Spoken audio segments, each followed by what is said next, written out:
Always Flex Swim stays.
Anytime you have a husband, you can't.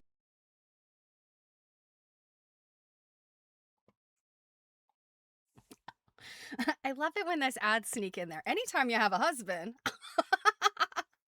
Happy Monday, you guys. Let's see. Thanks, Druid. I hope you guys had a wonderful weekend. I went by too fast, as per usual. A lot of you were probably with me and Jill this weekend at Stitch and Glitch, which was just, our usual nonsense. So, today I want to get to reading lots of Avril Colby. So I just kind of have something very short to look at, so we can get into this. I have to travel the end of this week. So, we will definitely not have a stream on Thursday, and possibly, maybe, no stream next Monday. I'm thinking it's probable that I'm gonna have to skip 2 streams. I just have some family stuff going on. I need to go down to North Carolina. So, yeah, unfortunately, I'm gonna try to get deeply into this today, and then I won't be here for a hot minute. But yeah, I hope that everybody's weather was good. We had, I think I was complaining about it last Thursday. We had some hot days. It got up over 80s, and but it went back down last night. So it's like this beautiful, cool. Let's see. It says it's 53 here right now. I don't think that's right. Well, I guess so. 53. From 80 to 53. It's crazy. It's spring. Eh. All right. So, we're going to move along very quickly here. Ah! I can't hold on to a book. So, you guys know I've been really dipping in back into research, and sometimes I feel like you don't look for the research. It finds you. um Yesterday kind of got into some like material culture studies thought process, um and talking about methodology for research and that kind of thing. um and I as I've been reading the Baltimore album quilt stuff, like I said, I know I'm a broken record, but I love to look at Baltimore album quilts. I really don't want to research them. Because I feel like there's a lot of scholarship there, and also honestly, they start to look alike after a while. It's after you look at a parade of them, they start to just look the same. You have to find something in them that's different to tell them apart as you're looking at them. But then I started thinking, well, that's an opportunity, I think. And I still am not, I still want to try to tap into some AI analysis of Baltimore album quilts, because that's the kind of thing that AI is good at, looking for patterns. And we give it the work we don't want to do, right? We don't want it going out there doing things with our credit cards. We want to give it like some grunt work that's either too difficult for us, too just too what's the word I'm looking for? Like too granular, or things that we just might not see, or the junk that it's really good at doing, which is busy work. You guys know I haven't talked about AI in a while. I took a step back, kind of see how things went, and the AI wars have gotten even more complicated. So I almost feel like I'm at a disadvantage because I stepped back for a couple months. I mean, like 2 months, and I feel like a whole bunch of stuff has happened with AI. So anyway, I thought maybe you'd be starting to sort of slice and dice the Baltimore album quilts in a way that others have not done before. Um, and there's a lot of them, but I think, think about every other kind of quilt there is from antiquity. Think about crazy quilts. So many more crazy quilts than there were Baltimore album quilts. And I think there's lots and lots of album quilts, and album quilts that are so very, they're being inspired by Baltimore album quilts. Not to say that Baltimore album quilts are the first album quilts, because they're not, but Baltimore album quilts are kind of what took album quilts kind of to this pinnacle of, like everybody was doing it. It was, I hate to call it a fad, because I feel like crazy quilts were a fad. Everybody wanted to get into crazy quilting. I think crazy quilts had kind of a lower barrier to entry. You just need a foundation fabric, and then you just get a bunch of scraps. Like that's the that's the way we make crazy quilts, and anybody can do it, right? Hence why we have lots of bad crazy quilts. But Baltimore album quilts are a different story. Even the most simple Baltimore album quilts are still somewhat complex. Even I'm thinking, gosh, I put my books back on the shelf, but I'm thinking about Mimi Dietrich, contemporary album quilt teacher and designer. She's a member of the Baltimore Applique Society. We had a meeting yesterday, and I wasn't there, but I saw her online. But her stuff is very simplified, but it's still more complex than just grabbing some scraps and throwing them together, right, with some embroidery stitches. So I feel like even, if I just look at a subsection, especially these complicated Baltimore album quilts that are so difficult to look at, yeah. So I think that's where I'm going with this research. And I don't know, I may get into this and just be like, oh, it's way too much work. So what I really wish is I could say to the AI, hey, go out and find me all these quilts.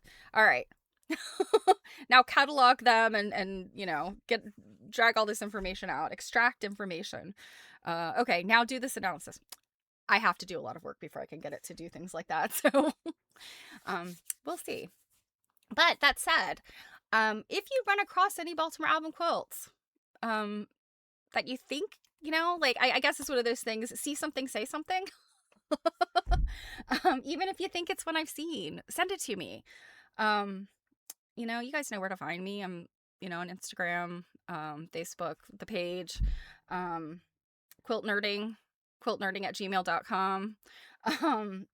And some of you have my actual real email address, which I'm not going to put out there on the internet, but you guys know how to find me. So if you see one, grab me a link. It always seems like when I think I've like got it all, I've seen it all, somebody will send me something where I'm like, what? How did this get by me? So anyway, that is where I'm at with this research. So what we're going to look at is more of it. So anyway, long story short, thinking about methodology in research, and I think methodology is a really important aspect of research, because otherwise you're just jumping in and you're all over the place, right? And nobody ever came to any fantastic conclusions by just jumping in and looking at stuff. There's nothing wrong with jumping in and looking at stuff and getting excited about things and wanting to see all the stuff. But there comes a point where you have to narrow it down and you have to decide, what is it that I'm looking at? And, as I examine a thing, an object, or a group of objects, what is it that I'm trying to formulate about these? What is it that I'm looking at? And, and with Baltimore album quilts, I think, my big question is sort of, based on what I've read, is sort of determining, who made these things? Who really made these things? The more I look at them, the more I realize what Dina Katzenberg and Jennifer Goldsboro wrote about, these designers that were quite likely running this cottage industry type of quilt block making, where, they're cutting out the pieces, maybe basting them down and selling them. And if you were very, very wealthy, you could buy all of the blocks for your quilt from one of these people, Mary Simon being the name that comes up a lot. If you were maybe not so well off, but, wanted one or two blocks, or if you were contributing to a quilt, because, some of these quilts definitely had many hands in them, that you could go get these blocks, and they were very magnificent looking. But we find them all over quilts, right? Particularly my Blue Eagle. Now, my research is not necessarily about the Blue Eagle, because I don't know that I'll ever be able to find out who designed the Blue Eagle. But I think in terms of, sort of extending the research of determining the different styles and, whose hand might have been in what. I think the Blue Eagle for me is kind of like the entry level, the thing that the thread that I'm going to tug on to get to what my real research question is. So anyway, we have to look at stuff, as we work on this. And one methodology is to sit with an object literally for like an hour and literally look over every part of it. And some quilts would take you more than an hour. I would say a Baltimore album quilt could take you, like, you could spend an entire day on a Baltimore album quilt. So that is where I need to go next. I need to get in front of some of these quilts. In the meantime, though, the Winterthur, I visited recently, and Jill's and my dear friend Matt is the Lindy Eaton associate curator of textiles there. He has the keys to the kingdom. We're so grateful that he likes us enough to stay friends with us. But he is in charge of taking care of, stewarding a pretty big collection of objects. And I got to go in those rooms and see all of the acid-free boxes, and all of the shelves and things. And but you can't necessarily just go in there willy-nilly and start opening boxes, even if you're part of a program, because there are several different educational and intensive study programs that come through there. Even with your curator, or even if you're a curator yourself, you don't just go in there ripping stuff out of boxes willy-nilly. There's a very methodical way of looking at things. But the wonderful thing about so many museums, and we've been the beneficiary of this, and you're looking at the museum collections for Winterthur here. They have a pretty good, their collections are, they have a lot, is what I'm trying to say. Some museums, will have a lot, but they're small pictures, or, there's not a lot of information. Some museums don't put much of their collections online. Some museums are not collecting museums. So, it's sometimes, we have a lot to look at, and sometimes not much. You actually have to go there. But I thought, let's kind of take it from the first step. And I've done this with you guys before, but I just thought it might be good from the perspective of, let me approach every museum that I quote unquote visit online in the same way. So I thought I would start here at the beginning, at the Winterthur.org, which is the main site here. And they have such an incredible website, but they know who their audience is.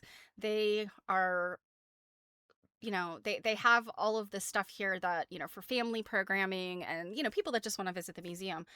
But they recognize that research and scholarship is a huge part of the people that visit there. A huge, it's hugely important to the people that use the collections.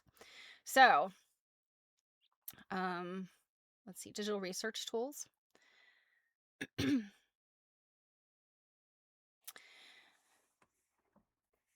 So these are the 4 things they have here. And we'll be going into the digital museum collection. This is where we can search and find textiles. But before we do that, I wanted to look at this. I noticed this the other day, and I didn't get a chance to look at it in detail, and we're not going to spend a lot of time here, but this is the Denig manuscript, and this was a project. Let's see, it's been within the last couple of years. Let's see. Yeah, it was they acquired the manuscript in 2020, so they've only had it for 6 years. But a group of scholars worked together on this project, and created this entry here, where you can explore the thing. There's a lot, like 28 slides of very, very detailed pictures of this manuscript. Of course, you look at this and you're like, oh no.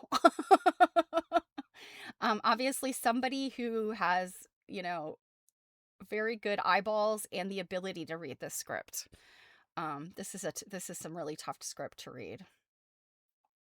There's things that will stand up here, like October 26th, 1783. I see November, but a lot of this, I don't even know that this is in English, to be honest. You guys, like, I'm looking here, I don't even think this is in English. So yeah, I mean, this is what this consists of. And so if you had access to something like this, how would you approach this? German. Yeah, I wondered if it was German. Yeah, the name Denig, right? That makes sense to me that he might be German. Oh yes. Yes. Here we go. Transcriptions of the Old German and translations in English are available for each manuscript page. So yeah, Ludwig Denig. He is German. So what this is he basically created a devotional text, his own illuminated manuscript. And it seems like if we go on through here, there's drawings and watercolors and things like that.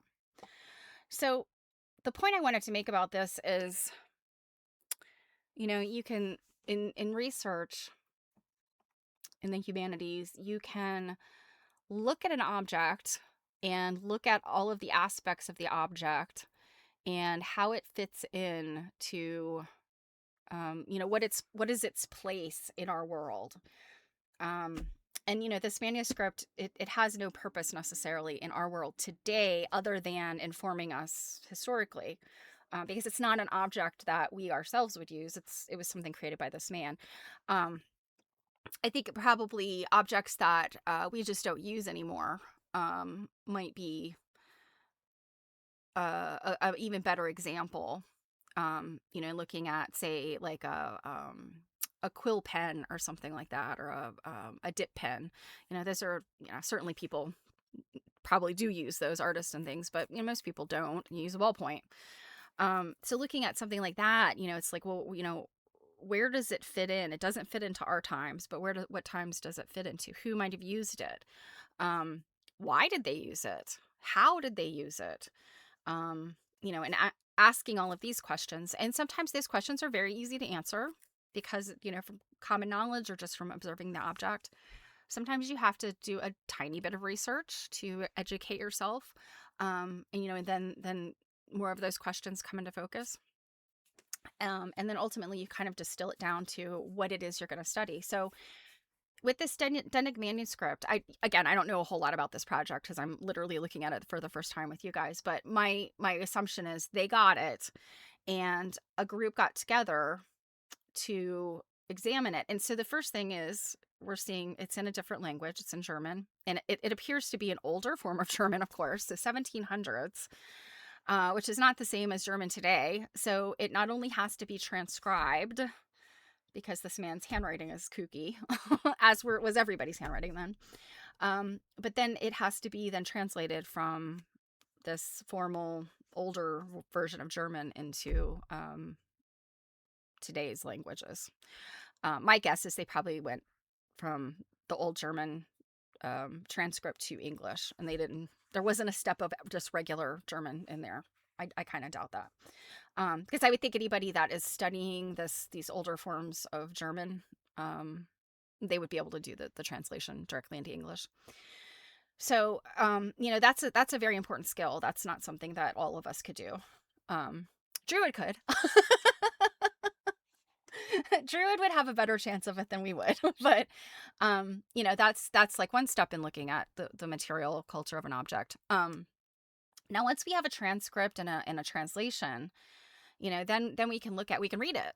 We can literally read the whole thing and figure out what he was writing and talking about. And then from there, you have all the aspects of this thing. How was it made? Did he purchase this book or did he make it himself? What are the materials made out of?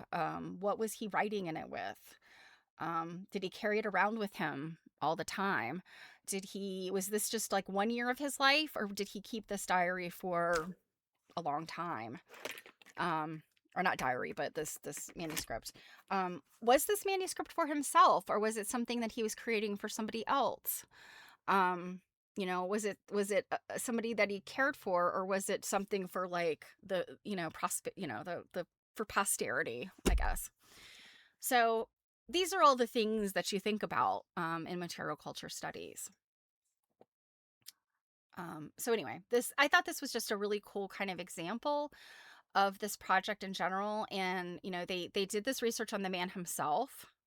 So, they know that he was a shoemaker. He lived in Pennsylvania. I'm seeing Lutheran, Dutch Reform. He was born in Lancaster. So he spoke this old German, or he wrote in this old German, but he was born here, in this country, before it was a country, and so on. So I just wanted to point out they have this really good example for us. It's almost like like a template that you could kind of examine to figure out, how you might approach an object. Okay, so moving over to the digital collection, and look at all this stuff. They have so much cool stuff. Um, if you love museums as much as I do, you could spend days and days looking through this stuff. Um, I mean, just the categories. I mean, textiles and needlework, of course, have their own category, but the other stuff they have: glass, ceramic, sculpture, prints and maps. Do you see this little Liberty? He's got a pole with the Liberty thing on it. Works on paper, being separate from prints and maps. I mean, like, so much stuff, right? Um, Inorganic items. It's just, they have so many things. Um, Toys and games. They have a whole toys and games category. So anyway, we don't want to be sidelined by shiny objects. So we'll go into to textiles and needlework. And you'll see, oh my goodness, that's 985 pages. That's a lot. It would take us a very long time just to comb through here. So of course we want to narrow it down. Not without stopping for a second to just examine these little thumbnails and go, ooh, that looks pretty. So I have been using the term album quilt at this point because sometimes Baltimore album quilts will say album quilt and sometimes they'll say Baltimore album quilt. But it's the safest, album quilt. This is what they've got online. I can almost guarantee that this is not all of the album quilts they have. I am 100% certain that of these, there is one that I looked at its box when I was there. They have their little like thumbnail photograph that they've, taken a photograph and printed it out and literally affixed it to the box. And I am 100% certain I was not one of these. I'll say 99% certain. I got to give myself an out just in case I'm wrong, but I'm pretty sure I'm not. So just looking at these thumbnails, I know that these three, this one, and this one are going to be the ones I want to look at. So really out of these 8, there's really only 5 that I think I want to look at. But let's double check these other 3 anyway. So looking at this one, okay, there we go.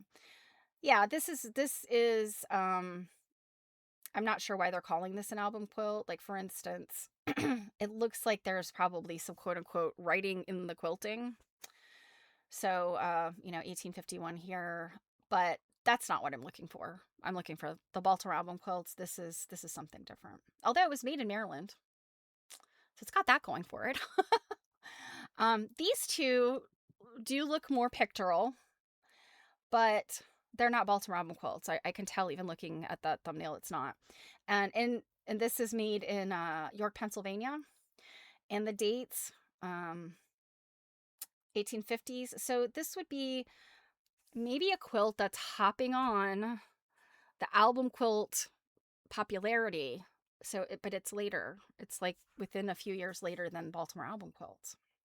So very cool quilt, but it's not what I'm looking for. This one, again, very close, but it's definitely not a Baltimore album quilt. This one, in fact, says that it's from Queens, New York. And I did kind of eyeball this one earlier. I have to point out to you that it literally says album. So I'm like, well, you can't argue with this. It's certainly an album quilt. But there are, you can only go in one deep, but I do love this quilt. And you can see that I'm assuming these might be signatures in here. There's a little something on each one. But so it's a true album quilt, but not a Baltimore album quilt. All right. So let's get into the 5 that I identified as certainly Baltimore album quilts. So this one, the creator, we don't have an actual name, but it says Old Otterbein Church. So somewhere on here, there must be some reference to the Old Otterbein Church. Looks like the museum got this in 1969, so they've had this for quite some time. Okay, so let's read what they have here. So the church was named in honor of Philip William Otterbein, 1726 to 1813, who came to Pennsylvania in 1752 as a German missionary and is said to be the oldest church building uh, in continuous in continuous use in Baltimore. Known for his radical pietism, Otterbein came to serve a church formed by a group who broke away from the First German Reformed Church of Baltimore in 1771. Under the influence of Benedict Swope, a charismatic lay preacher who left Baltimore in that year for Kentucky. Otterbein became closely involved with the Methodists, taking part in the 1784 ordination of Francis Asbury as general superintendent of the Methodist Church, centered in Baltimore. This is interesting. I didn't know any of this. The offshoot of the German Reform movement that Otterbein founded, known primarily as the Evangelical United Brethren, combined with the Methodists in 1968. I wonder if that date is correct. To become the United Methodist Church, the largest Protestant denomination in the United States. Old Otterbein was one of the many German language churches in Baltimore and only stopped holding services in that language when the United States declared war on Germany and entered the First World War on April 6th, 1917. So that's interesting. I do know that there was a kind of a large German population here in Baltimore back in the day. I mean, really all the way up to mid-century. They kind of, living in an enclave. There were steelworkers and like Port of Baltimore workers, like dock workers. And I think that many of them probably trickled down from Pennsylvania. Like they landed in Pennsylvania as Pennsylvania Dutch and then trickled down into Baltimore. So this is some interesting information about the old Otterbein Church, but it still doesn't tell us a whole lot about who this quilt was made for and why, because the dates that this would have been made, and they don't have a date on it, but I mean, we know this is probably 1840-ish. I'd probably say 1845 to 1850 something. But Philip William Otterbein died in 1813, so well before the Baltimore album quilt trend. So it was certainly not made for him, but it was possibly made by the congregation. Let's see. I thought maybe it would have something here. This is the reverse of the quilt. Okay, let's look at this one. Oh, yeah, this is sometimes what inking looks like. In fact, I think this might be upside down. Looks like that's the signature there, and this is some kind of little, I don't know, fountain maybe? I don't know what that is. Looks like a fountain to me. It does look like on this one they have all the blocks. That's awesome. And a corner detail. I do know they don't have that for every quilt. Oh, look at this one. This one's got a name. Louise D. Weidner. I think that's an A. Waidner. Weidner. So that's great. So that's a name that we could work with. So Old Otterbein Church, Louisa D. Weidner. Oh my gosh, you guys, look at this. All that ruching, that's beautiful. These flowers. And this looks like it was maybe some types of folded strips then that are kind of twirled around each other and then stitched down to make the rosebuds. Oh, look at that. That beautiful yellow. This is white and red. Oh. Okay. Got some interesting things going on here. Let's see. I'm going to skip over some of these. Let's see what we can see here. Okay, come on. Maybe some of oh, there we go. Oh, goodness. If only we could get in there a little bit closer, I bet we could read that. These seem to be stamped not with ink that's not permanent, because it's sort of faded and sort of bled a little bit. I would say that this is not India ink or, the one of the quote unquote permanent inks that was marketed at this period. which were probably India ink that they were just bottling under their name. But because this is kind of brown and sort of, like it's been, it's sort of faded and washed away.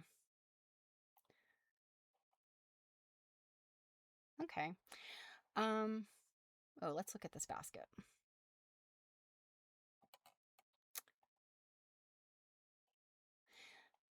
This is one where I bet there's analogs of this one in other quilts that we could do side by side and say definitely. C. Messersmith. I love it when they cross stitch the names because then you can read them. Oh, look at this watermelon. That looks like reverse applique for the seeds. These beautiful strawberries. What a lovely quilt. All right, one more. I really like this block. This is one of those fabrics that kind of created, I think it's this bluish, it's blue dye that did this, but for some reason it created this brown like halo around things. Joanna Matfeld. Okay. I really do like the look of this though. This is really cool. All right. Let's move on to another one.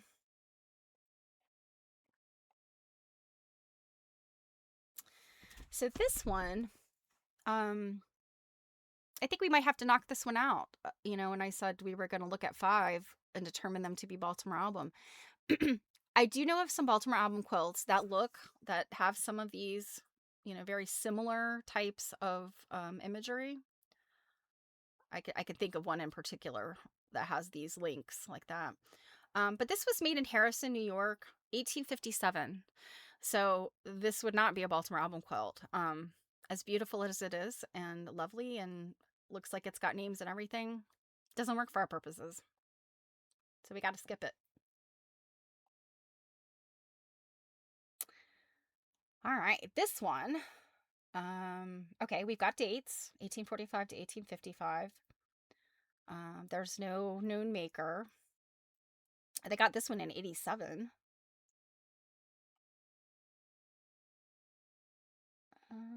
Let's see. Yeah, it doesn't look like it has a whole lot of info here. But I do love this. When museums do this bibliography and bibliographic notes. So this appeared in Ellie Sienkiewicz's 1990 Baltimore Beauties and Beyond book.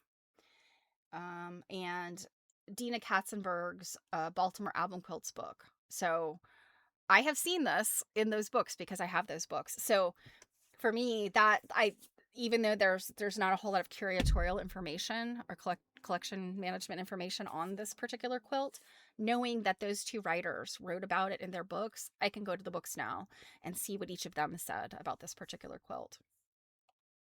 And sadly, this one doesn't have the individual blocks, but we can look at the whole thing. And I would say that the primary thing that stands out here is the monument, because we know that's a very common imagery, very common imagery. Also, this house. Remember the William Henry Harrison Tippecanoe quilt that we looked at that had it had a bird and then some kind of little animal running on the top of the house. This house looks very similar. I mean, not exactly the same, obviously not made by the same person, but side by side, I could see this looks like a log cabin in my opinion, unless you told me differently. Another thing that I've noticed, the eagles, of course, the blue eagle just grabs me as soon as I see it. But another thing that I pay attention to are pineapples. There's a lot of these quilts that have pineapples, and they are all kinds of there's this is very symbolic version of pineapples, I think. Where you almost like, if you didn't know what a pineapple was, you might say, I have no idea what they're trying to depict here. But, knowing that pineapples were kind of popular imagery at this time, I think we can safely say these are pineapples. But they're not particularly realistic looking. I guess. So other quilts would have, I could think of one that has, pineapples in the corners. I could think of a quilt that's, I think it's in, I know we've actually looked at it in the last few days, or last few times, but it's got two different pineapples on it. The one pineapple is really derpy looking. It's like somebody kind of like with very limited skills drew it and then applicate it. And then the other pineapple is very realistic looking. So it's very clear in that quilt that there's multiple hands. All right, so we've got two true Baltimore album quilts here. All right, let's look at this one. Oh, this one has a name. Oh my gosh, look who we have here. It's our eagle. Um, and also, I will immediately say the compote with the fruit, because that compote, I've started to see that, and it's the rainbow, or the ombre fabric for the compote, and then all the fruit. We've also got Oddfellows stuff here. We've got the chain, heart and hand, all seeing eye, the other 3-link chain. This is the little tent that we know as Oddfellows. And then our eagle. And this is interesting. The eagle's in the correct pose. It's got its swag flag. And I wish I could zoom. Oh, I could. Sorry. um, it's yellow here. I'm thinking that's supposed to be blue. um, yeah, I don't know. I don't know why that's yellow. I mean, it could be some dye loss, but that would mean that because this is yellow, dye loss would mean that this was originally green. So that doesn't make sense either. So I don't know. Was this originally yellow? I think so. It looks like the rest of the yellows. So why did they pick yellow?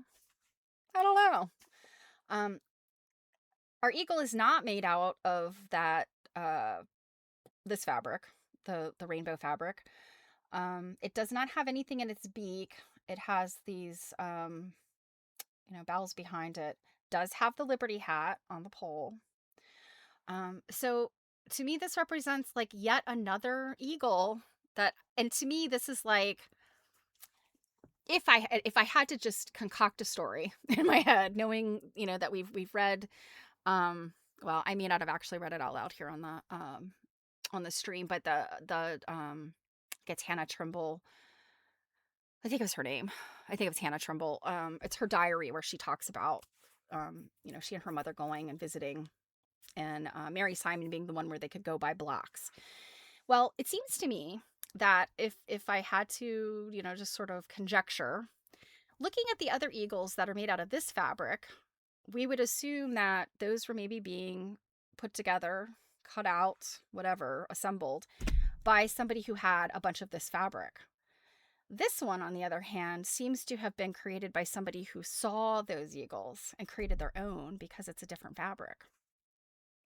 Or is it that same person and it's just they ran out of this fabric? I don't know. Anything could be true. But something tells me this one, this is somebody mimicking those other blocks, that were maybe put together by the cottage industry women. I don't know what else to call them.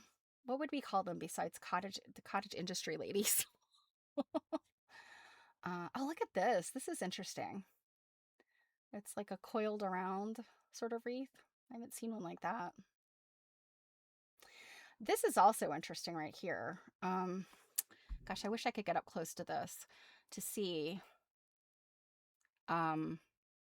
Looks like the eagle on top here is also ombre fabric, but like that buff colored ombre. I have the flags, of course. I guess this could all just have been cut out of different pieces of fabric.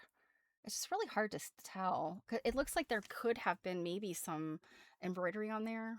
Not sure. But the other thing, so I think I talked about designer 2 had their tendency was to make these cookie cutter type flowers. And so that's really, really, really what we see here. Although I would be 90% certain that these are not all by the same person. I think these paper cut blocks, they're almost outliers. They appear in Baltimore album quilts. Um, there's some quote unquote Baltimore album quilts that are entirely made of paper cuts, with other little things in them. Um, but to me, these are outliers. It's the flowers and the baskets and the things and the Oddfellow stuff that we really want to look at. So, like again, these are not like this basket is very cookie cutter, like stamp, stamp, stamp flower, stamp, stamp, stamp, stamp leaf. There's not this overlapping of floral elements. And I'll be honest, I as beautiful and lush as the quilts are that have these very intense overlapping of just gobs of fruits and flowers and birds and things. As lovely as they are, I prefer this. And not just because it's quote unquote easier. There's just something about it that is it has a charm to it. It has like kind of it's more like iconography than say like a painting. If that makes that may not make sense. If we think about imagery today, we can have this photorealistic painting, or we can have something that's like that's very basic, like an icon. That's kind of like a range of imagery. And to me, these are closer on that icon end. Obviously, there's nothing photorealistic about any of this. Um, and even I guess the designer one, the very high style designed Baltimore album quilts. Even those are not quote unquote photorealistic, but they have more realism to them than this per se. Hmm, lovely. All right. Oh, there's places. Oh no, I think this is probably just curatorial information. Yeah. You know what? And I didn't mention we know the name of this person, Harriet. Is it Gist?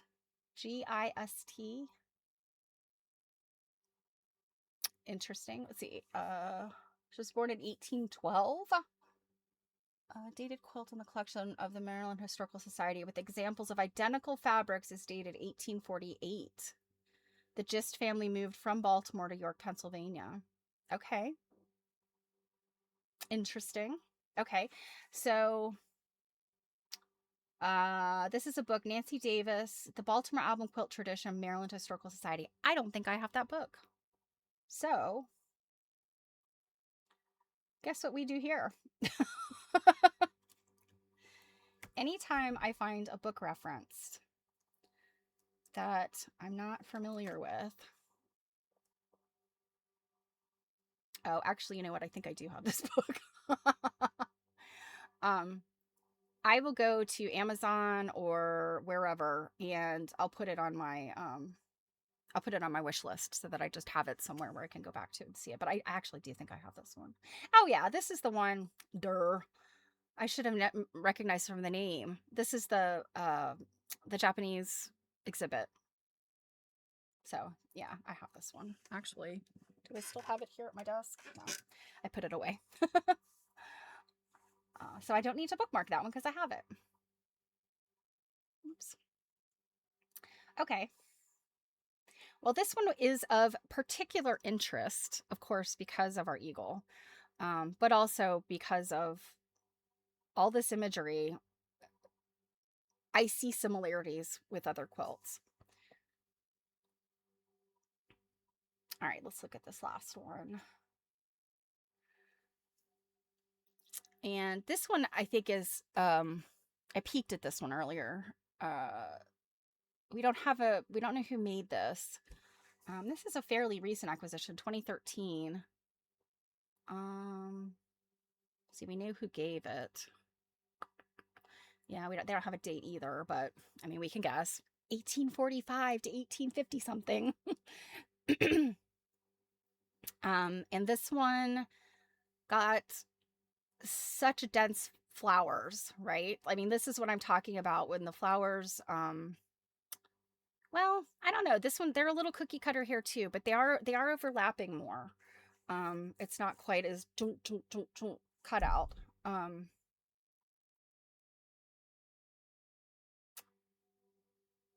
this, and I'm very interested in this block. We'll look at this in a second, but this is a different eagle. This is the eagle with the head down. It's got the flag and it's got the shield.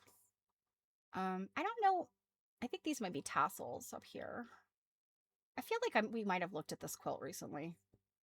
Now that I'm thinking here. Um, so let's grab this picture here. I'm very interested in this. Um,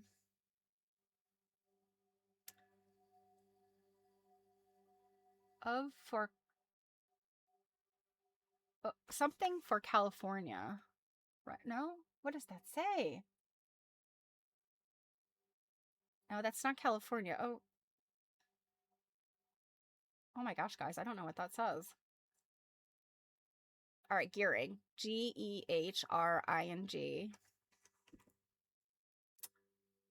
Oh, I'd have to have a magnifying glass to see what that says. And then the dog is saying something too. And then whatever this is, California. Yeah, I think this is something California. Off for California, maybe? It looks like there might be a tiny F there. And look, he's got a pickaxe and he's got boots in this bucket. Now let's assume this was made in 1849. This woman seems to be crying. She's got, I think maybe this might be a handkerchief. And the dog seems to be like, don't go. So let's presume this was made in like 1849, 1850. Oh, and by the way, here's another weird animal in a tree. I missed that until now. 1849 gold rush. You think? I mean, this is just conjecture on my part, but if it's off for California, if that's what this is saying, and he's got what look like at least a pickaxe and a bucket, or seem to be mining tools. Gosh, what is this animal? Squirrel? I don't know. That spindly tail tells me possum. And now there's 3 quilts now. 3 Baltimore almond quilts now that we have identified this weird little animal. What is it, you guys? Hey, Marianne. So, yeah. Now, that's a research question. 3 Baltimore almond quilts, 1 weird animal. But yeah, I'd really be interested in finding out more about this block and, um, gearing and why put this imagery in a Baltimore album quilt? Because this is kind of sad imagery. This is like, dude is going off to California, I'm assuming, and she's crying. I wonder if this quilt was made for this guy that he was leaving to get his fortune made in the gold mining. I would be very curious. So this one, I think this one needs more examination. Maybe something to do with the railroad. Yeah, that's a possibility too. Certainly. Yeah, I mean, let's see, the railroad. Well, I mean, that's how those miners were getting out there. um, people working on the railroad was, just part of that. But I don't know. This is very interesting. With that name on there, Gehring, assuming that's the name. And if there are maybe other, if there's other inking on here, let's see if any of these blocks have it. I don't see anything here.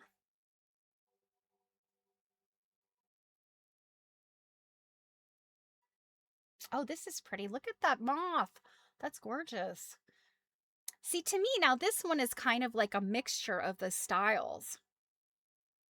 You know, you've kind of got this almost like cookie cutter look to some of these flowers, but then you've got lots of overlap. So, you know, that goes back to that like high style of,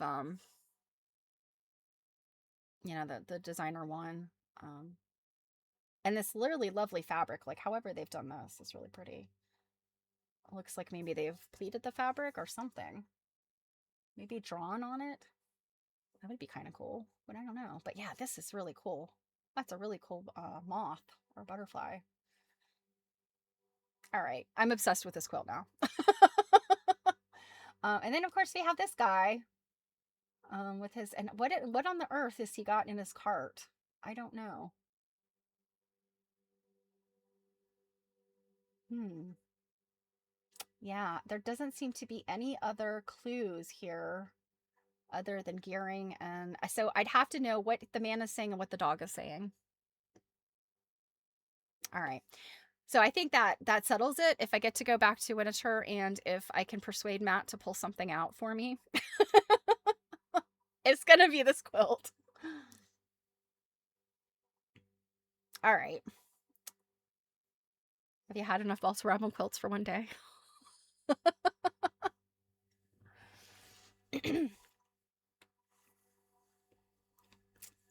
Okay, so Druid says maybe it's a raccoon.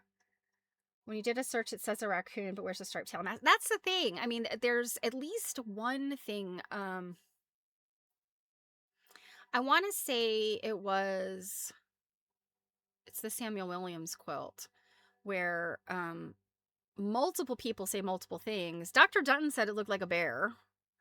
Somebody else has said it's a squirrel. Um, Somebody else said it looked like a koala bear. I think that was Ellie Sienkiewicz said it looked like a koala bear. Um, Somebody else did say raccoon, and raccoon relating to you know, there was some political, you know, as the political parties were associating themselves using animals as symbols. The raccoon was one. And exactly, a squirrel would have a bushy tail, and we have seen squirrel imagery on Baltimore quilts. They look different. Usually, the squirrel's sitting up. It's got something in its paws, and it's got, you know, there's something that indicates a bushy tail. I just go back to the fact that it's really hard for me to see that's anything but it looks like a mink climbing a tree. I have a hard time seeing that it's anything but a possum. I just don't know. And Marianne, I did see, oh, you posted on Facebook. Okay. I will check that out when we're done. I'm excited. I was looking that up today. I was looking to see the other magazine that you mentioned, and we looked at last time, the Sunbonnet Sisters. I was looking at that again this morning. All right. Let's read.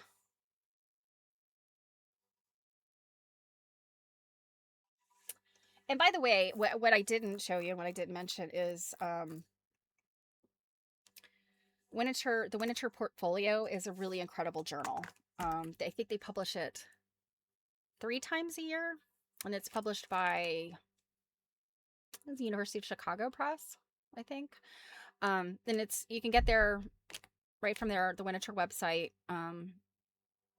And I want to say they're a year out, so like they don't have the newest stuff. The last issue I think is last winter, so early 2025 is the last issue that they have available. But it looks like I haven't had a chance to read papers in there extensively, but it looks like they tend to do kind of a thematic publishing there. So it's the issue all kind of has a theme, and then the papers are all written around that theme. But it's decorative arts, so I think what is a huge draw concerning Winterthur, for me at least, is the idea that we're not just looking at art, you know, quote unquote art, like at the Baltimore Museum of Art. We're not just looking at well, just textiles in general. But we're looking at decorative arts, and I think I think there is some importance, you know, if you really dive down a deep rabbit hole of studying textiles and quilts, I think it's important to also have an understanding of decorative arts of the time periods, you know, depending on when you're looking, because that stuff 100% influenced these quilt makers. So for instance, go back to the Pennsylvania German decorative style. That's kind of that's where I feel like that cookie cutter approach kind of comes from. It's either somebody who was raised Pennsylvania Dutch or had access to a Pennsylvania Dutch community, and that's where they were inspired by that, very specific decorative painting and decoration. So I think it's important to look at decorative arts, and Winterthur, I think, is like one of the preeminent decorative arts museums. I mean, we certainly enormous entities such as the Smithsonian and the Met, and they all have decorative arts too. Um, but I think the Winterthur's decorative arts game is really good. Okay, so you're gonna have to just look at me.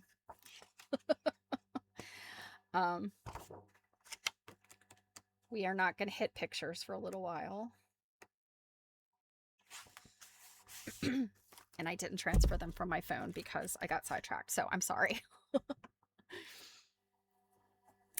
So what we are going to read today, we started on Thursday. I'm going to get, we'll have about an hour's worth of reading in here. So I'll hopefully get 2 chapters, hopefully, at least.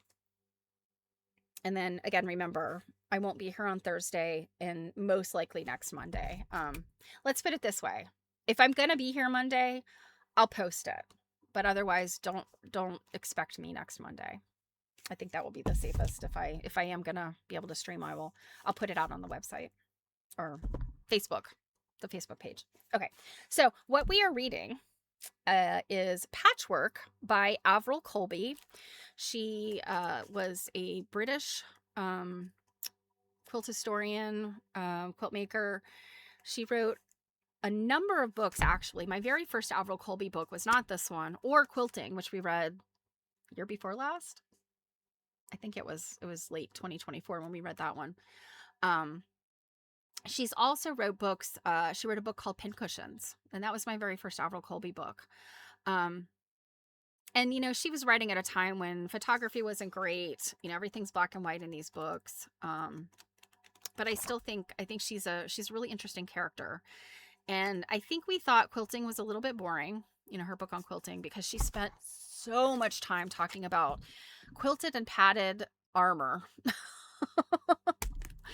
But I think Patchwork is going to be very much different. So Patchwork by Avril Colby, 1958. And we already read the preface. So we are jumping right into chapter 1, which is the early history. And cross your fingers, she doesn't mention armor. Okay. Did I show you guys my new mug? My husband bought this for me.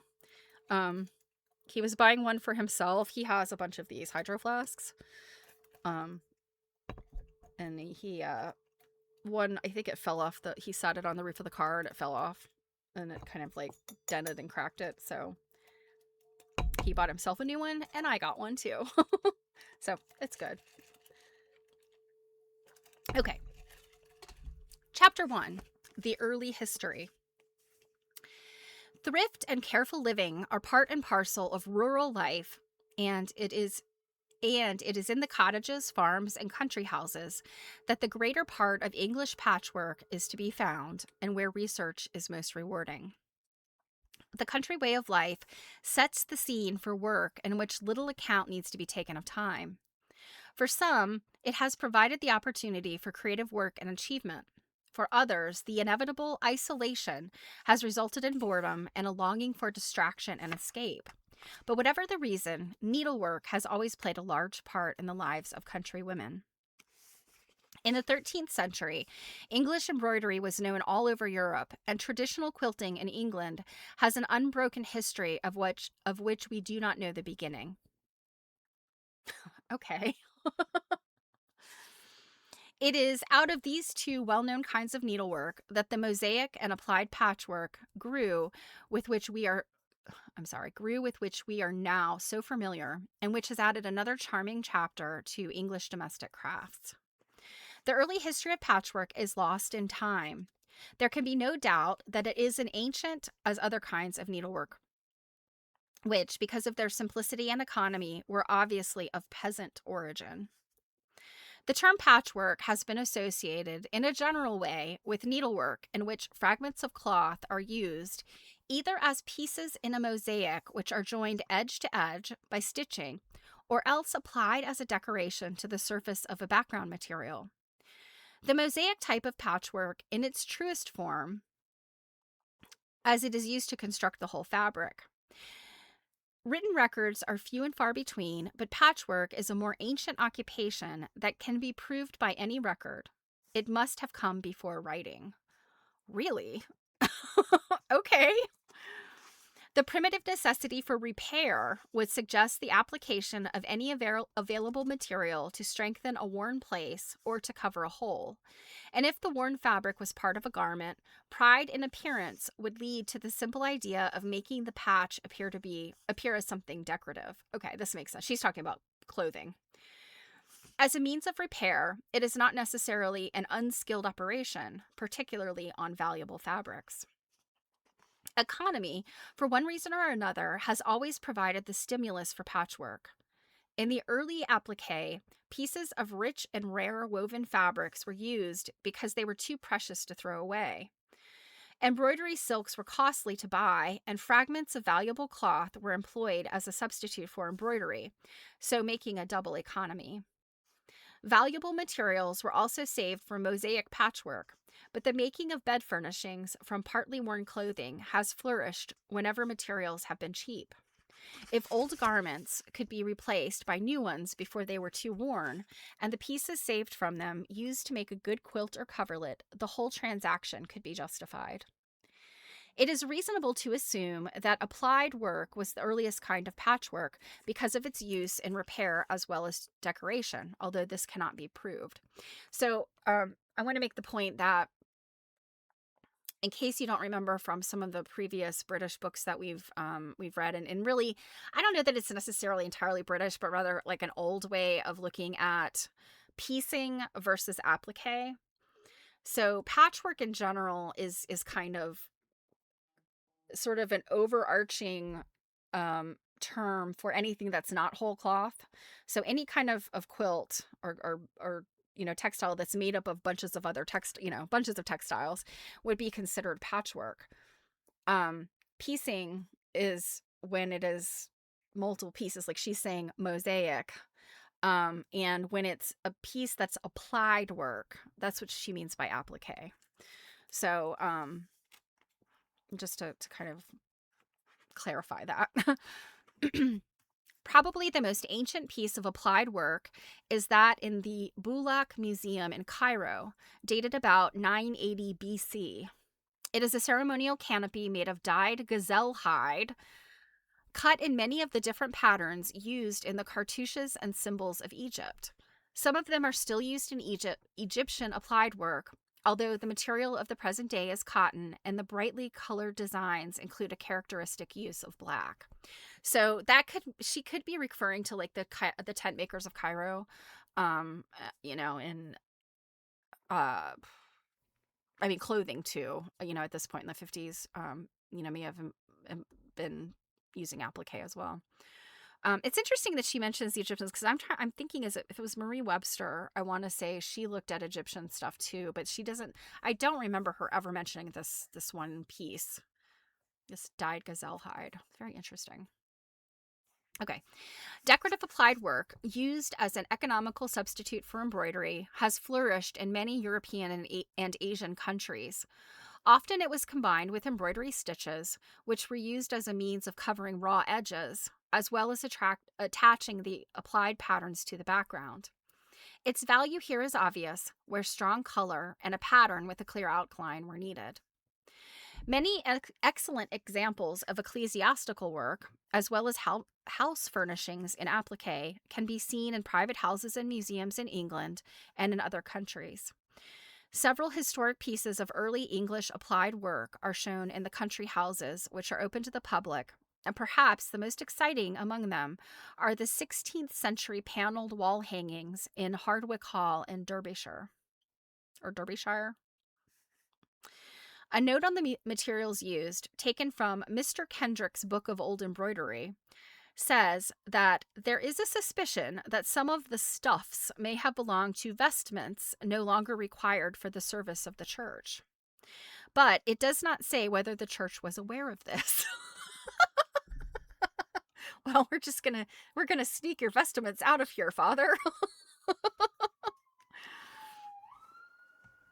The work was done by the Countess of Shrewsbury, Bess of Hardwick, famous in her time for many things, and not the least for her accomplishments as a needlewoman. Other examples of work in which the purpose was to preserve valuable fabric include some applique curtains in the private library of Corsham Court in Wiltshire. The applied pieces of embroidered crimson and cream satin and velvet were originally mule trappings and coverings for the state coach made by the ladies of Lisbon for Mr. John Methuen while he was in Portugal from 1692 until 1705. The work was probably done soon after Nash had completed the new building at Corsham in 1805. Okay, interesting. So that's pretty wild. I mean, so these are applique curtains that were made from satin and velvet that came from a stagecoach. A coach. And I guess mule trappings must mean like the finery that the horses, must attach, like, I don't know, maybe some type of, I don't know. I'm just picturing like maybe banners and ribbons and things like that. So I don't know. But still, stuff that came from a coach being made into curtains.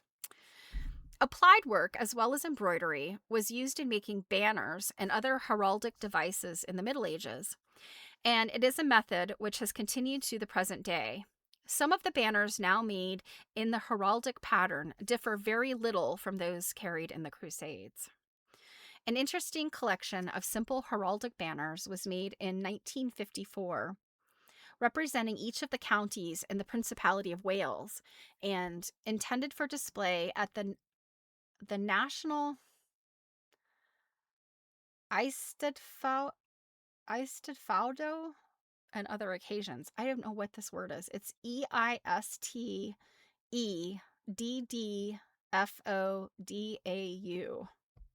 I've never heard that. National Eisteddfod photo. Okay. What I can say though is these heraldic banners. I mean, I saw one that when I was at Hand and Lock, I saw pictures of one that they had worked on, and then I actually saw the banner itself later on when I went to oh gosh, which of the castles? Buckingham. It was in the cathedral there at Buckingham. Druid's got some intel for us. So mule trappings refers to the specialized tack and equipment used for riding or packing mules, such as breeching, saddles, and halters designed for their unique conformation. Mules often require specific gear, like britchen, to prevent saddles from sliding on steep terrain. Okay, so mule trappings are specifically for mules. That is interesting. Let's see. So there's more. Key aspects of mule equipment.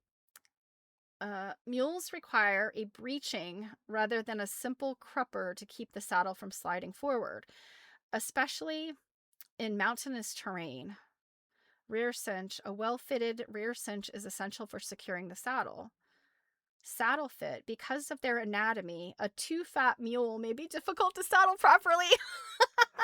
I guess they are different from horses, for sure.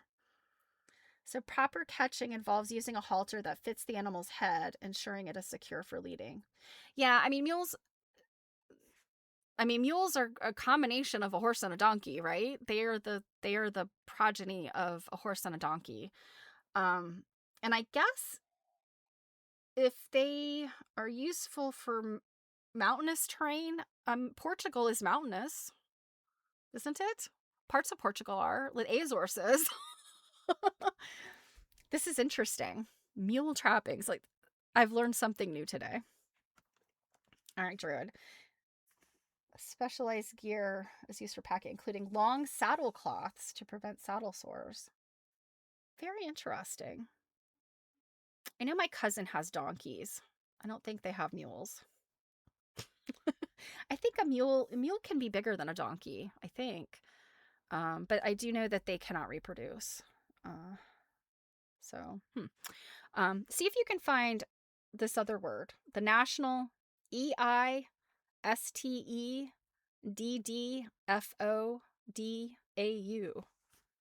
Eisteddfodu. I'll put it in the EISTEDDFODAU.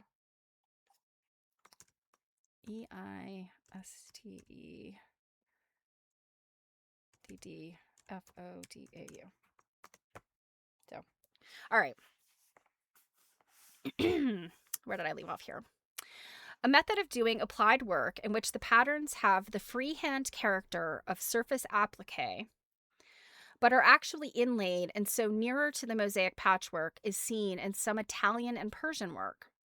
It is not strictly within the tradition of patchwork, but nevertheless, a cloth bed cover made somewhat in this method is in the Folk Museum at St. Fagan's Castle near Cardiff, and an elaborate hanging is shown at Overbeck's near Salcombe in Devon. I want to say that the Folk Museum at St. Fagan's Church or St. Fagan's Castle was definitely mentioned by one of the other writers. I feel like it might have been Mavis Fitzrandolph that she mentioned. Okay, all right. Eisteddfodi. Oh, it's Welsh. Okay. So, Eisteddfodi is an annual Welsh festival of literature, music, and performance celebrating language and culture through competitions. The largest is a week-long touring event held in early August featuring traditional neo-Druidic ceremonies, such as chairing the bard. All right. Thanks, Druid. I have definitely learned something new today. I've never heard of that. I mean, I think of, I don't know, whenever I think of like, and this is more Scotland, you know, this is the Highlands of Scotland than Wales, but you know, you hear about those strongman competitions and stuff that they do in the Highlands, and you know, where they pick up trees and throw them and do all kinds of crazy stuff. But that's not what this is. I love this. That's a festival of literature, music, and performance. It's pretty neat. Early August. Huh, I guess I would have just missed it when I was in England last year. Okay. Next time, for sure. It is a far cry from most of the early applied work to that which has become part of the patchwork tradition of the last 2 centuries, but there is certainly a relationship which can be seen, in spite of the changes caused by fashion and circumstance. On the other hand, true patchwork has altered far less in construction and appearance from that which was done during the 6th and 9th centuries. Examples of this early work were discovered by Sir Aurel Stein's expedition earlier in this century, while making an archaeological survey for the Indian government in the remote regions of Serindia, which lie beyond the Ganges. I'm assuming that Serindia, it's Serindia. We probably know that by something else today. So, which lie beyond the Ganges. Your friend's son does the log tossing thing while wearing a kilt. Yep, see? I'm not disparaging at all. It's just weird to me, like they do those kind of things, but I guess it's really no different than going to the gym and doing CrossFit, really. You know? And in fact, they probably get in shape to do the log tossing by doing CrossFit.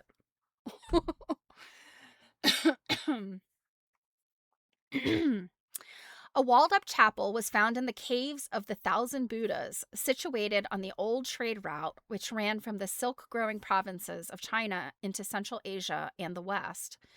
There was a large collection of textiles in the chapel, and among them several pieces of mosaic patchwork which are remarkable in their likeness to some of the work done in the last 100 years. And I'm what I'm picturing while she's saying mosaic patchwork. I mean, again, it's pieces. It's piecing. It's what we would know as piecing. But I think this idea of mosaic, I mean, English paper piecing for one thing. We do know that they were using little paper templates to wrap fabric around. Very early on, and it's not just the hexagons, it's other shapes. um so and I think that's kind of what she's referring to, is just all of these little pieces that are cut, and they could be repetitive like a mosaic. um there's like there's one that's called the soldier's quilt, and it's literally, it's like it's they call it intarsha, but it's literally like um wool that's cut and slatted down into a wool substrate. So it's almost like wood, like marquetry, like how they do that inlay with wood. So that's kind of another aspect of like this mosaic type of needlework. So yeah, I think that's what she's talking about, just little pieces, and how they're put together.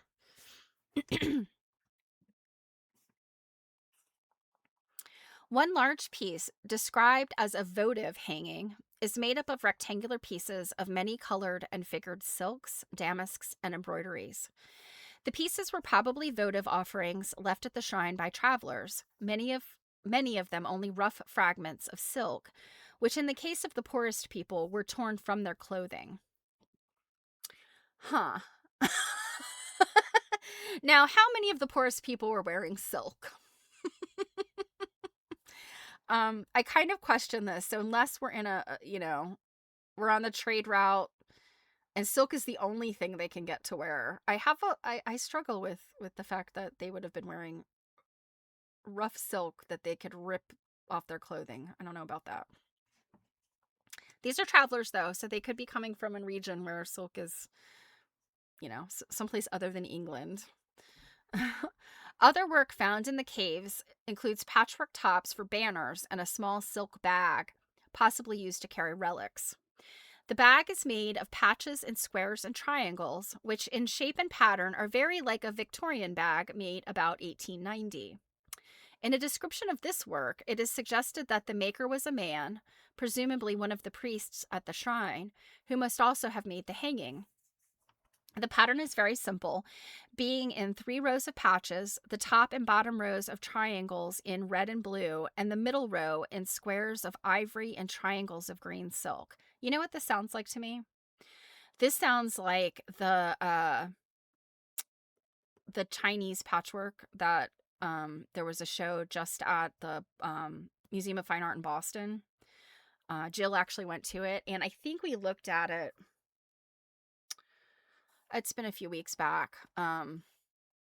Maybe sometime in March, where we did look at some of these textiles. Now, the ones we were looking at were primarily like mid 20th century, but they're coming from a tradition much older than that. And the exhibition catalog had some older things in there that were definitely from the 1800s. So I'm thinking, she's not got a date here other than the reference to this Victorian bag. So, this walled up chapel found in the caves of the Thousand Buddhas, it sounds like it could be a door hanging. Or these mats they basically made, for their bedding. And I mean, this is something that's, you probably could still see. Well, I know you can because the woman went there and took pictures for the exhibit. In parts of very rural China, they do have, you know, um, window and door coverings of this patchwork type fabric, and in some cases, children's clothing, um, mats for their bedding. I'm trying to think what the other things, like maybe some, not cushions and pillows necessarily. I'm trying to remember what else. But yeah, as she's describing that's what it's sounding like. So The importance of the hanging and the bag is their relationship to the work of any period made in England. The method of joining the patches by over sewing the edges on the wrong side is identical with the technique used today, and the shapes of the patches and the patterns made by them are as familiar now as they were then. She's definitely talking about English paper piecing versus um, this Chinese patchwork. This example of pattern and stitchery was not discovered until the 20th century, and it does seem possible that other work may have survived in some other place, yet to be found, which will add a little more to a very sketchy story. I like the fact that she recognizes it's a sketchy story. In her book, Miss Simons, I'm not sure who that is, also mentions the possibility of patchwork having been known at the time of Ramses III, and gives us evidence a wall hanging at Thebes of an Egyptian sailing boat.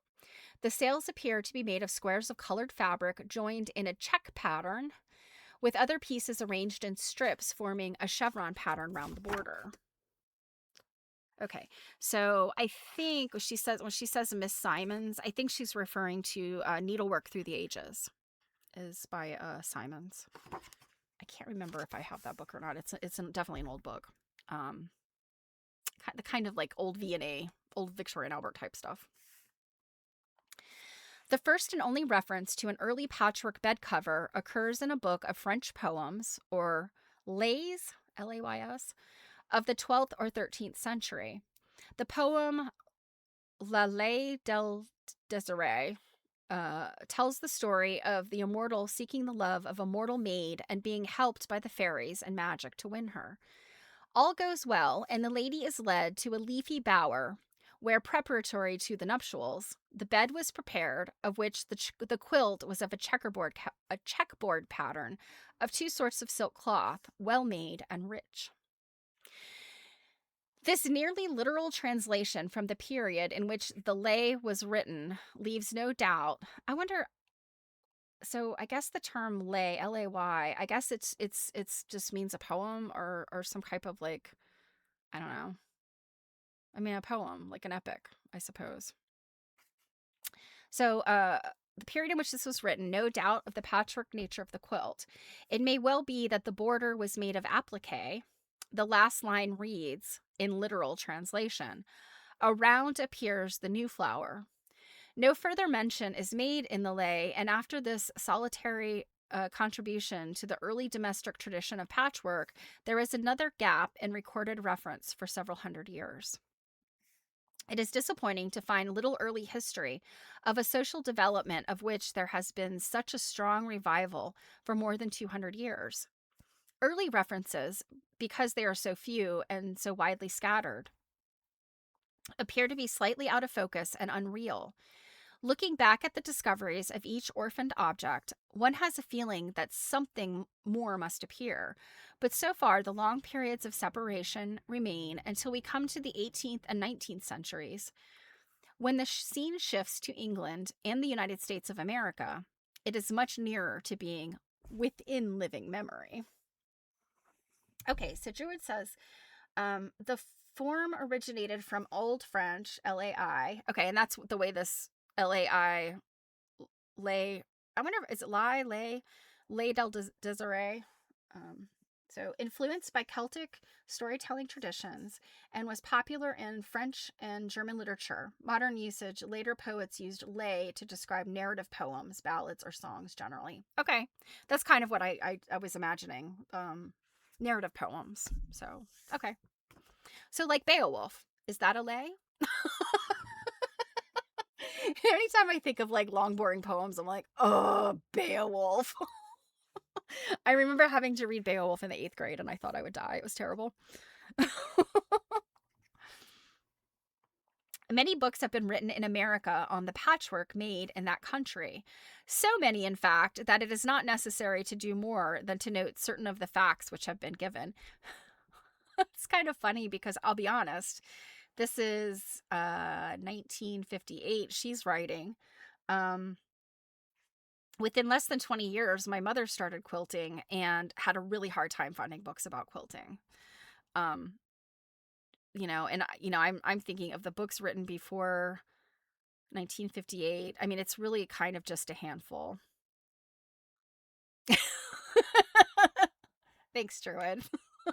Beowulf was not a lay. It is classified as an epic poem. Yeah, I was just being a smart aleck. Um,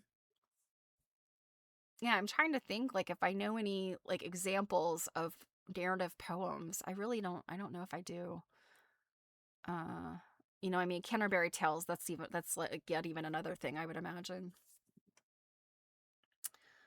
Beowulf, an epic poem, is a long, serious narrative about a heroic figure whose actions determine the fate of a tribe or nation. It is characterized by its grand scale, elevated style, its focus on Germanic heroic codes, battling monsters, and fatalism. Exactly what 13-year-old girls want to read about. A lay is a shorter lyrical narrative poem, often associated with Breton lays, like those of Marie de France, which generally focuses on courtly love, magic, and chivalry, rather than the sweeping monster fighting heroism. See, now this is the kind of poem I could have gotten down with when I was 13. Yet they made us read Beowulf. I mean, American, American, oh, my hair, sorry. um, yeah, American education, the middle school system is quite annoying, I would say.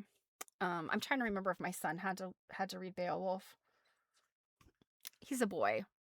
Fighting and heroism would be the exact thing. Monster fighting, boys like that. Okay. Where did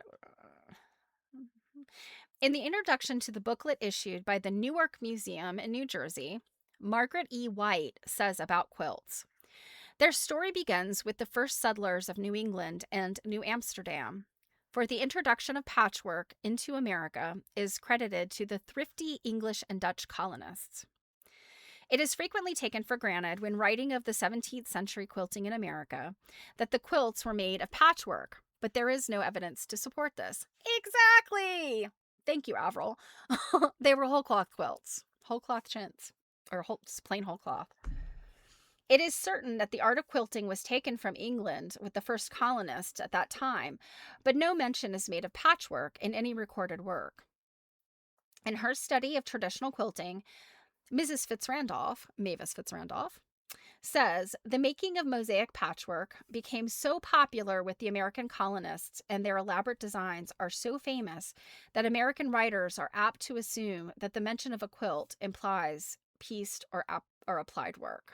And I mean, she has a point there. I mean, when we talk about quilts, um, certainly we all understand, that the word quilt means a lot of things. But I think your average person who doesn't know anything about quilts, when you say quilt to them, they see a thing made of squares, and maybe with some pretty stuff on it. Um, so yeah, I think it's easy to say that in America, that's kind of the mindset.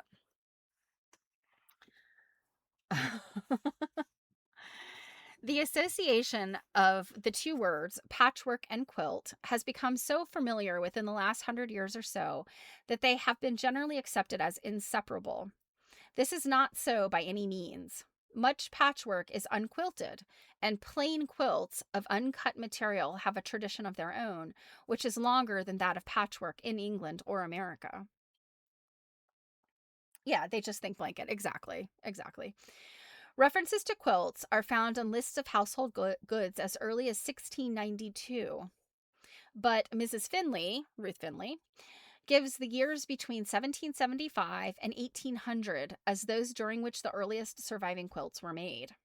And I would say that's consistent with kind of still what we have here in the US. There is a quilt at the American Museum in Bath that has a questionable earlier date of like 1740s, I think. I want to say it's like 1748 or something like that. But it's questionable because what happened with it is that it did have this what they think it was an original date, a name and a date.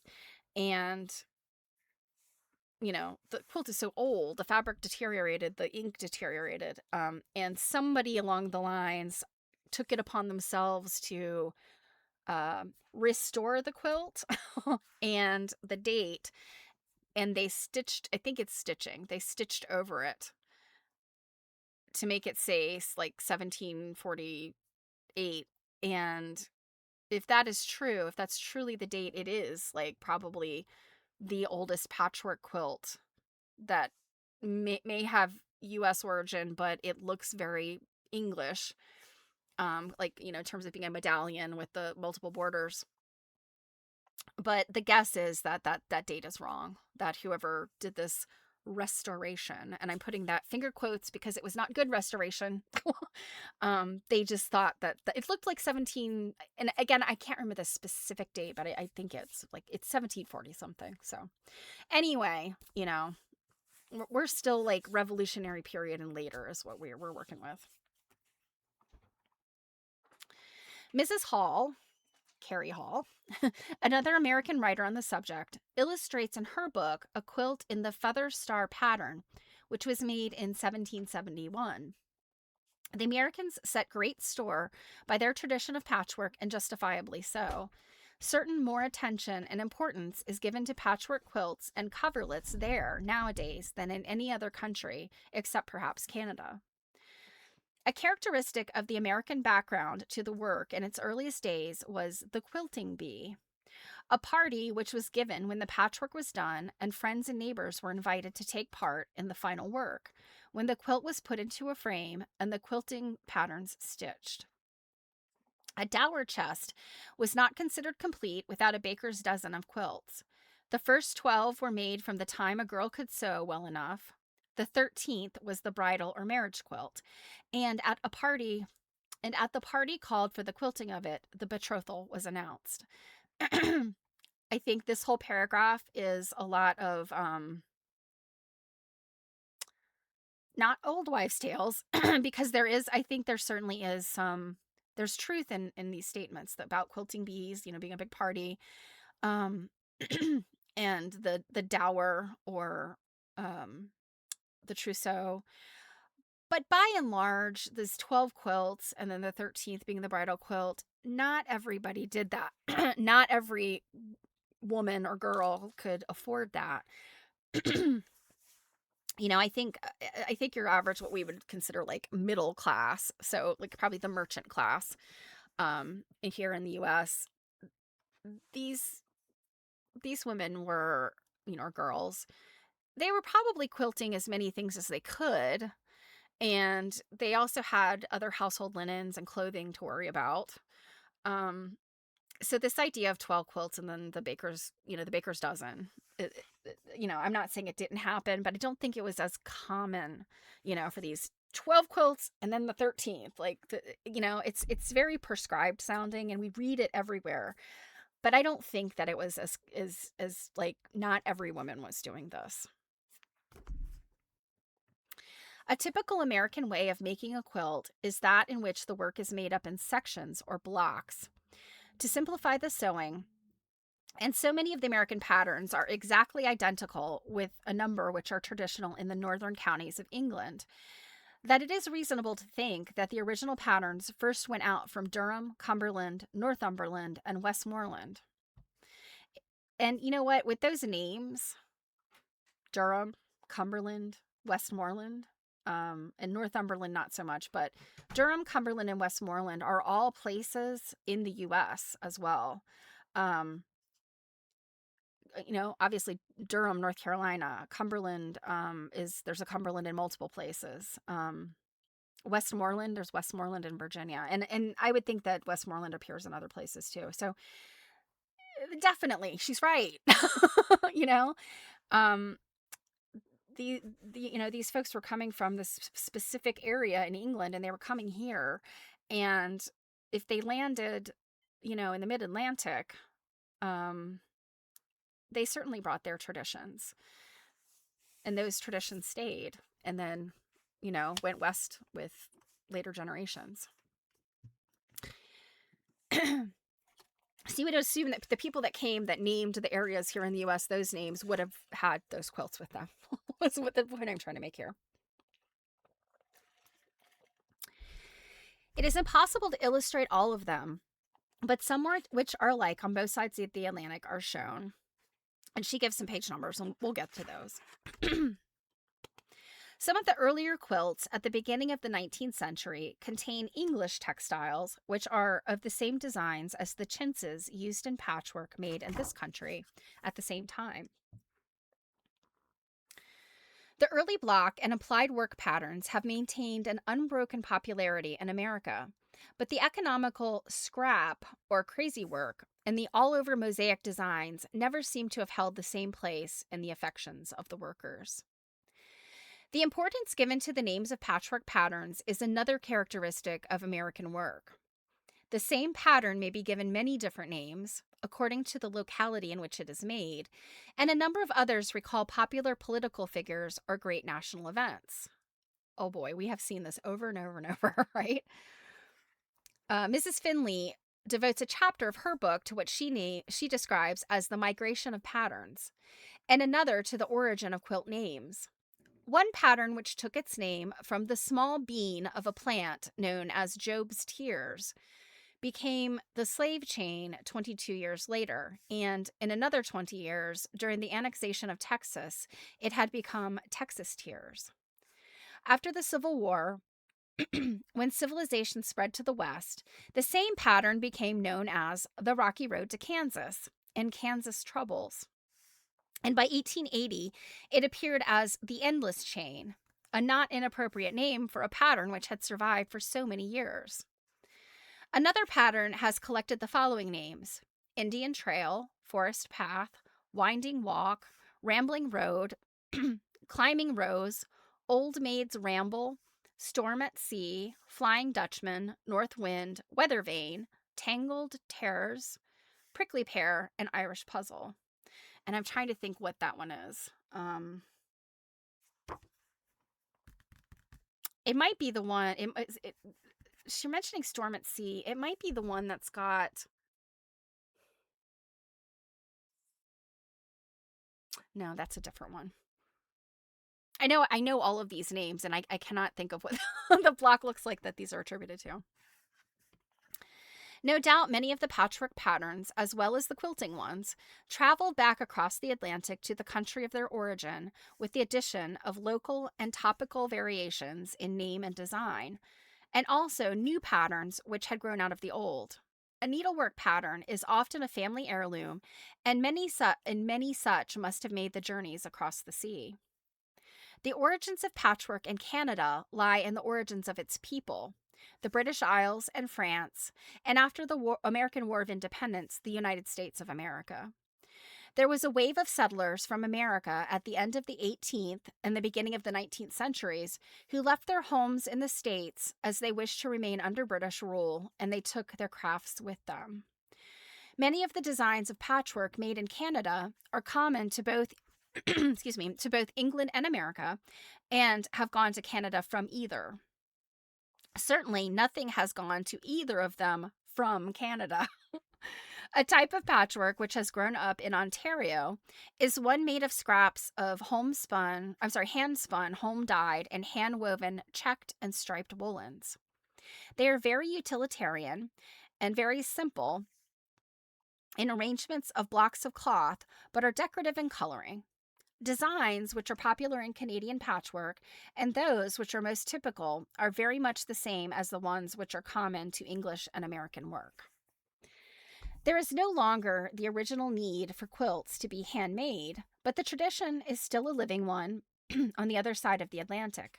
Women's magazines and commercial firms concerned with the necessary materials issue color charts, illustrations, patterns, and working directions, even to the amount of material needed for each color for doing the work. It seems that in this development there is a danger to the natural and spontaneous spirit which is so essentially part of patchwork. So giving you the colors you're supposed to use and the amount you need of each color is just, it's so bad for your spontaneous spirit. Okay, Avril. The competitions in local and state fairs held up and down the country in both Canada and America, as well as those sponsored on a national scale by the press, may preserve the liveliness of the old work as long as there is discrimination in the adjudication. But it is evident, generally speaking, that neither the sewing nor the designs are as good as they were 100 years ago. Kind of, yeah. There, in this period in the 50s, you had really seen quilting become so much more basic. You might have some more complicated piecing like double wedding ring, things like that, drunkard's path, but the piecing or the quilting becomes a lot.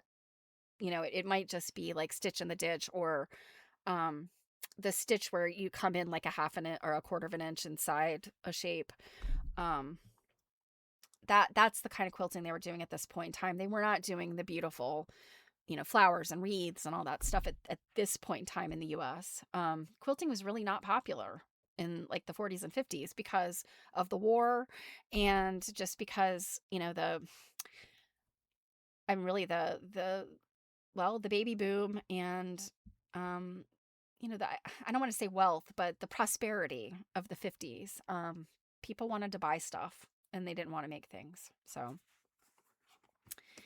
in spite of this, patchwork probably owes its existence to the fact that it has never had any real commercial value. From time to time, fashionable textiles have been printed in imitation of patchwork patterns, but the time taken to make a true patchwork quilt, which would show a reasonable profit to the worker, has kept this traditional work entirely safe from the money making business. Truer words were never spoken. Avril, she's really dialed into this. On the other hand, if it had ever entered the trade as other country crafts have done, there would at least have been all the transactions and business dealings kept for reference, on which to build up a more substantial record than is possible today. Okay, so I think we can get through chapter 2 as well. Oh, no, maybe not. This is longer than I thought it was. Okay. We'll start materials. So chapter 2 is materials. At one time or another, almost every kind of manufactured material has been used for patchwork and applied work. Occasionally, leather is found, and the canopy made from pieces of gazelle hide in the Bulak Museum in Cairo is famous. In more recent years, leather pieces have been made into rough bags for household use, and floor rugs of sheepskin cuttings are serviceable, as they wear and wash well. The lasting quality of all patchwork depends on its materials. It is a generally mistaken idea that anything will do for patchwork. There is no more work involved than in any other comparable kind of needlework, but its piecemeal nature needs good basic quality in the stuffs used. Any which do not lend themselves to folding and seaming are better put to some other use. The earliest materials known to have been used for patchwork in England were the painted calicos or chintz, first imported from India in the 17th century. The introduction of these gaily colored cottons revolutionized the English textile trade in woolen and linen manufacture. Their cheapness and color took the public fancy, and women who had dressed previously in woolen cloth were now clothed in calico and printed linen. After many protests and disturbances from the English weavers, restrictions and embargoes were imposed on the import of the fashionable cottons. But the effect of this was to make them more popular than before. And we remember all of this, don't we, when we read the chintz book? One way after another was found to evade the restrictions, and though prices rose considerably, charming chintz continued to be worn. It was popular also for furnishings, but because of the prohibitive prices, not everyone was able to indulge in this fashion. Those who could not found another way, and from the inevitable pieces, too precious to throw away, which were left from cutting out the shaped sleeves and bodices, a new fashion grew for furnishings made of patchwork. Four-poster beds were universally used, and in spite of the task of making 2 pairs of curtains, a coverlet, and valances, we know that this work was carried out from many examples which have survived. It has been thought that patchwork was unrelated to upper-class fashion, but comparing the early work with that done from about 1810 onwards, it seems that this was not so.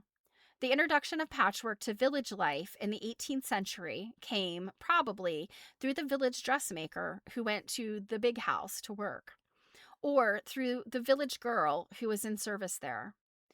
Judging by the pieces of chintz and fine cottons among the more ordinary dress prints, a number of coverlet materials began in a different walk of life from that in which they were ended. So yeah, I mean the idea of the village dressmaker, she goes to the big house, the castle, the manor house, and makes dresses, and then she has all of this extra, the cabbage. And actually, dressmakers, it might not necessarily have been a whole lot of fabric, because a lot of times the mantua maker, the dresses were made in ways where the like seams were taken and folds and pleats done, so that, not that if the stitches were taken out you ended up with a big square cloth, but kind of. They weren't quite as tailored necessarily as men's clothing. And and the idea of the village girl in service, that's a person who, like, bits and pieces, odds and ends might have gone to her. Many quilts and coverlets were made as heirlooms and never meant for regular use. And from these little worn examples, we can learn a great deal of the early materials, especially in work which has been wrapped and cherished since it was made. Best quilts were usually kept in a sheet. One was in a bandana when it was found, and North Country work is almost invariably kept in a pillowcase. Well, that's interesting. I keep my quilts in pillowcases too. Um, One problem with keeping quilts in pillowcases is typically you have to fold it up kind of small, depending on how big the quilt is. And if you keep them in pillowcases stacked together for too long, you get those creases. Even though a pillowcase, I think, is a great way to transport or temporarily keep quilts, clean, and you don't want to store them in plastic because any amount of dampness can cause mildew. So cotton pillowcases are good, but they're not for forever storage. They're for short-term storage. In the days of large families, dressmaking pieces were plentiful, and it has been a common custom for a mother to make a quilt for each of her daughters, and very often for her sons. The girls have not necessarily made their own quilts, as in America, although they helped with the work. The time needed to make a quilt depended on the circumstances of the household. In families where everyone took a hand, including the father and sons, 2 or 3 would be made during a winter, but it would mean steady work for a single-handed worker to do so in that time. Although it would depend on the size of the pieces used, the simplicity or otherwise of the design, the leisure time or industry of the maker, and the urgency of the need for a bed covering. In many homes, it has been customary for a stock of plain and patchwork quilts to be kept ready for use. So I'm going to end right there because then she's going to get into dating fabric. um, so I think, I think Avril Colby. I feel like Mavis Fitzrandolph might be our favorite British writer, right? um, the guy who wrote the Chintz book also, MacGyver Percival. MacGyver Percival. He was quite possibly the most entertaining, but I think Avril Colby is a pretty good writer. I think that her observations are good. Yeah, I do see this one as she's moving along faster, at a faster clip than she did with quilting. So, well, as a reminder, I'm traveling on Thursday. So no stream, and unless I let you guys know, there will be no stream next Monday because I'll just be getting back, and honestly, I don't know if I can get back in time. So that's the deal with Monday. So um yeah, so most likely the next time I will see you will be next Tuesday for quilt nerding. And if you don't follow me there, me and Jill, then you'll see me a week from this Thursday. So I hope you guys have a wonderful week. If I don't see you, take care, stay warm or cool, depending. With this weather, none of us, I think, really know. So, but yeah, take care, you guys, and I will see you soon. Mwah!